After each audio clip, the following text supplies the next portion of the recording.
Eileo guys, and welcome back. So in today's video we have Sythee's account. Hopefully I'm pronouncing that right. Sythee, I'll just say Sythee. But we have Sythee's account, and without further ado my boys, let's go ahead and get right into it.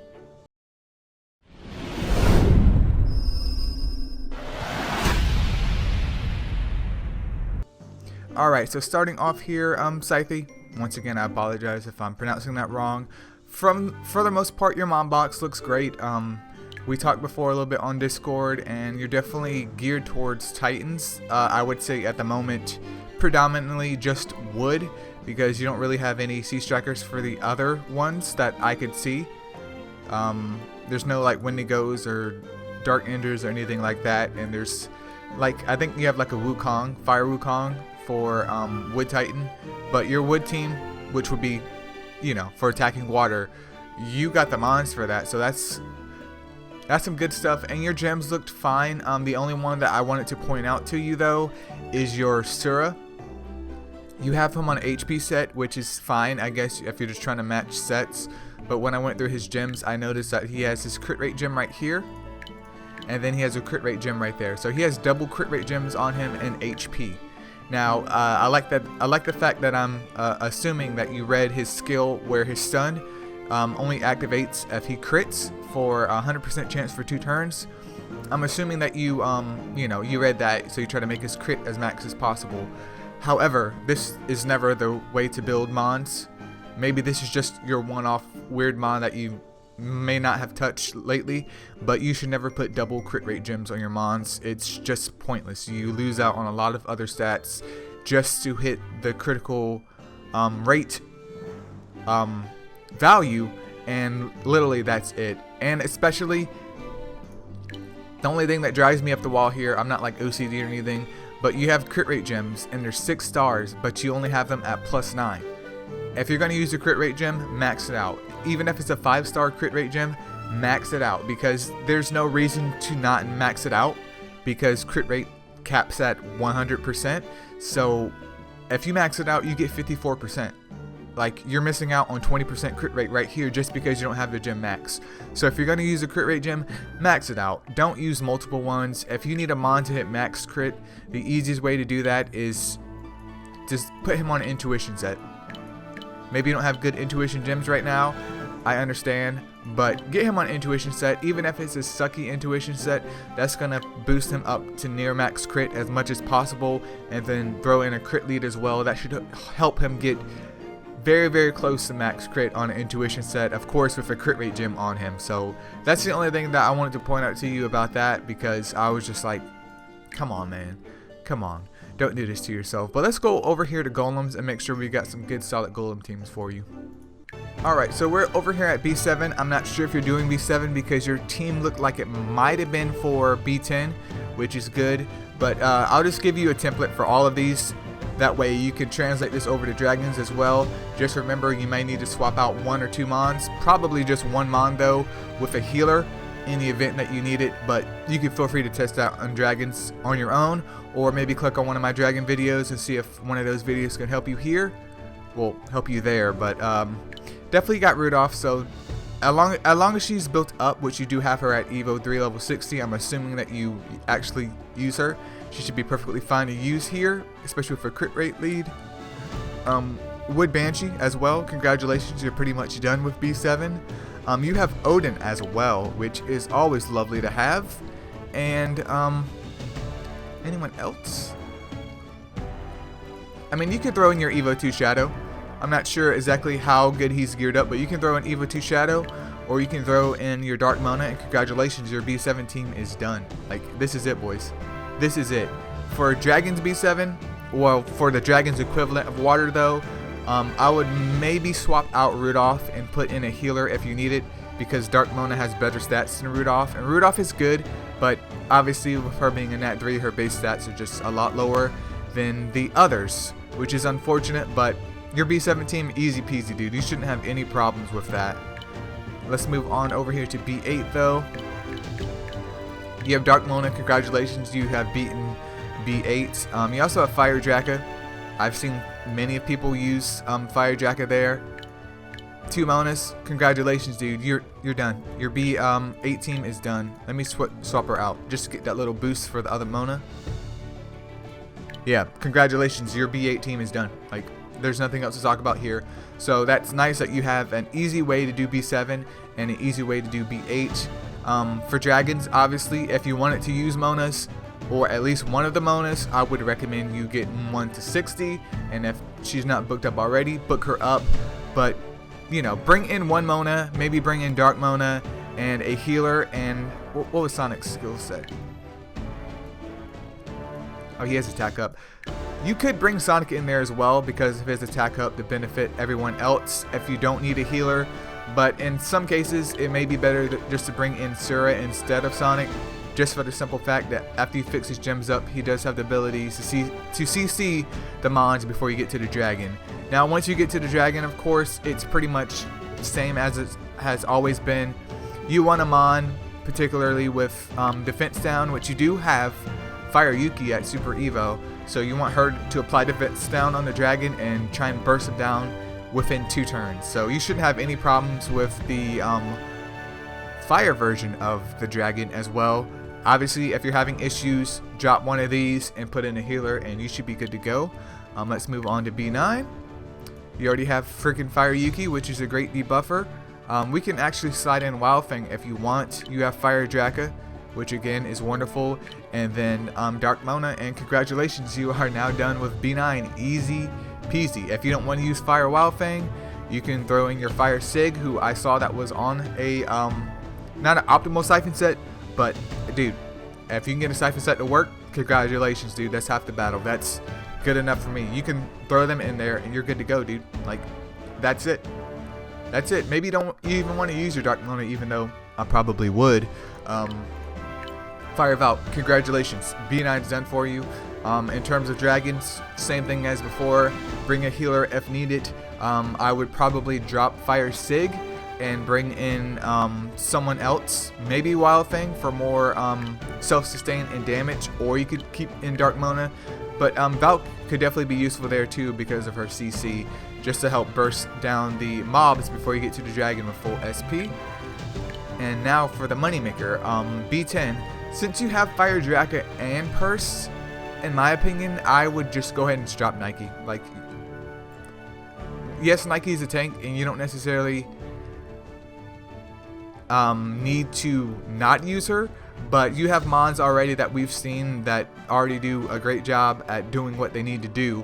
So there's no reason to have her anymore. Light Nike or a tank in general is normally like the beginning of B10, unless you have, which we will get to in a moment, unless you have certain Mons. But for this type of team, this style of team, Fire Draka should be able to clear most of the waves out itself. If it's not being able to clear most of the waves out, then I would recommend throwing Dark Mona. You can throw in Dark Mona in there. Yuki, I'm not sure how reliable her defense down is, especially on auto because of her 3-star skill. Obviously this goes for the B9 run as well, but if she works, she works. You can keep her there.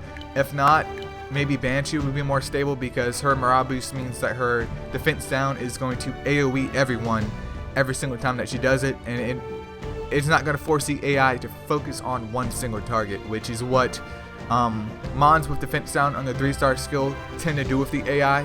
When it's on auto, they like to go for that one target, which does result in time loss, but it's not a big deal. It's really your preference on that.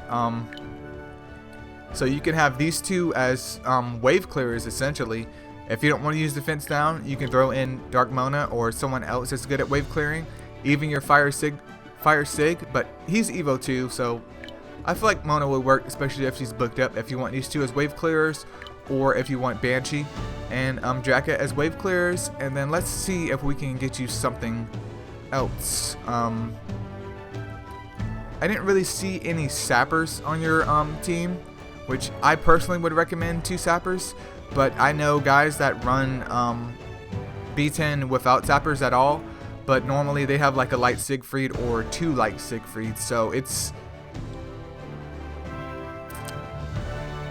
we're stuck in between a hard place here. I mean, you do have Water Miho. Is there anyone else?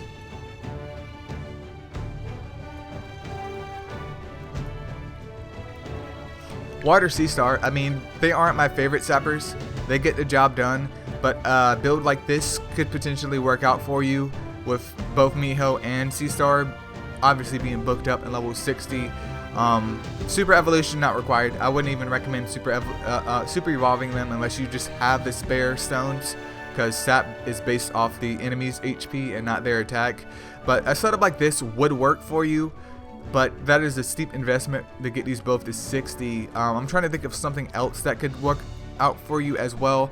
You could just go just a full nuke route instead and see how well that does you. So bring in Dark Mona and maybe bring in your Fire Siegfried because he is on a Siphon set. If not, try Shadow, or you have another Dark Mona as well. So you could try Shadow, or you could throw in your other Dark Mona, which if I can find her, you can throw in a squad like that and see how well it does for you with just pure DPS. Just make sure that their gems are where they need to be at, and it shouldn't be much of an issue in terms of B10 that I can see, because you just have plenty of mons that can do what they need to do. So if you guys in the comments below checking out this video, if you have any suggestions, feel free to leave a comment below stating what teams that he could use. But I feel like at this point you just go full DPS, dude. Just go full DPS, see what your time is. If it's a minute and a half or lower, good enough. Maybe get Jacka on a Siphon set if he's not on a Siphon set, because I don't think he is. I think he's on a Valor set, which isn't much of a difference, but try and get another Mona on a Siphon set or something like that and see if it works out. You can go to Sapper route, but once again, that is just a steep investment. But overall, your mons are where they need to be at, and it's actually refreshing to see, you know, someone having all these key mons built up already, which makes things a lot easier for you in the end. But let's go over here to your mon box, and I'll just tell you what you should work on, and especially towards your Titan team, what you could possibly work with to get the best damage out of your Titans team as possible. But let's move on. Alright, so I stated before, I'll help you out with your Titans team, and by Titans team I mean predominantly just your Wood Titans team, because that's all that you have at the moment, which is fine. You're only level 45. There's plenty of time for you to pull other Sea Strikers for other elements and still be as good as anyone else. But see what you got here. You got Wood Enkidu, which is nice to have. Wood Garuda, 2 Wood Merlins, a Wood Bast, Wood Kana, she's not really worth it in my opinion. 2 Wood Packas, 2 Wood Phibians as well, and then 2 lovely, what's his name? Frickin' Wood Minicat. That took me a minute. Wood Minicat. You have a whole bunch of Wood Squirrels as well, which is a bit comical with the defense down. I definitely have been getting help with Titans lately because I just been lazy with it, and shout out to my boys over there in Kaizen for helping your boy out. But essentially with Titans is you want the left side to have at least 2 healers, preferably someone with attack up and attack down, and then 2 debuffers, and then your right side 2 Sea Strikers with attack up, and then not attack down, but attack up and defense up, if that makes any sense. So defense up and attack up on one side, and then defense up and attack up on the other side. So for you, I know Wood Phibian pairs well with Wood Merlin because of timing. Unfortunately, yours are at Evo 1 at the moment, which if you get them to 60, that's better than nothing. But obviously Evo 2 will be more stable for them. Same thing with your Enkidu. Get him to 60, it's going to be more stable for him as well. But for your setup, definitely I would probably say like Wood Phibian, Wood Minicat. Actually, I have an example. I can throw in the video towards something that you could build with your current team. So I'll just add that into the video, and it'll be easier if you just watch it versus me just saying it. So disregard that. And in terms of Pinolo, you can build him if you want. He is triple square master race, but with 2 Wood Packas, which are basically very similar to Wood Pinolo in the fact that their 5-star skill is obviously Unflinching Strike. It's really up to you if you want to invest in him or not. But with 2 Wood Merlins, a Wood Enkidu, Wood Garuda, you're decently well off for level 45. Decently well off, but I would definitely invest in another Wood Hana at the very, very minimum. Wood Hana is super bae in Titans, especially for your type of team right here, for attacking the Water Titan. But in terms of mons that you could work on towards in the future, which I also forgot to mention earlier, if you wanted to go the B10 route with Radis, you do have 3 Light Radises. You could run Light Nike in there with your 3 Light Radises, but they all need to be level 60, and their gems need to be pretty darn good. I would say probably crit rate, attack HP on all 3 of them. Level 60, fully booked up. Make sure Nike has enough defense to tank those hits. And essentially, if you can get one on Siphon Set, that would be even better. But just essentially pray at the beginning of the fight that they don't target one of your Radises, because one Radis might go down, but as long as you have 2 going, you should be good to go. You're also working on a Todora as well, which he can serve as the leader for B10 as well, if you want to go that route with your 3 Light Radises and a Todora or Light Nike. Whatever works, man, whatever works. But I would do that once you can break into B10 and already get some good gems for them, and make sure during that same time you're working on dragons to get, you know, preferably at least 1 Siphon Set for them. You don't have to have a Siphon Set, but I would highly recommend at least 1 Siphon Set to help stabilize the run in the event that one dies, because that's probably going to happen. But in terms of mons left for you to work on, if you're interested in PvP, Light Leo is always the play of the game in PvP. Light Leo is definitely the play of the game. I've seen a lot of people use Dark Sandwraith as well. Dark Wild Fang always does some dirt up in there as well. I mean, no one else does really incredible, just depending on what you want to use, in my opinion. But I would focus on those. It looks like you don't have any problem with Tower of Chaos and stuff like that as well. So yeah, you're pretty much set, my dude. You definitely have a good account, a damn good account, especially I feel like compared to mine at level 45. So you have a lot of mons built up that even till this day I might not have built up or am currently building up. But obviously you've been checking out some videos, or at least reading on Reddit, and it definitely shows.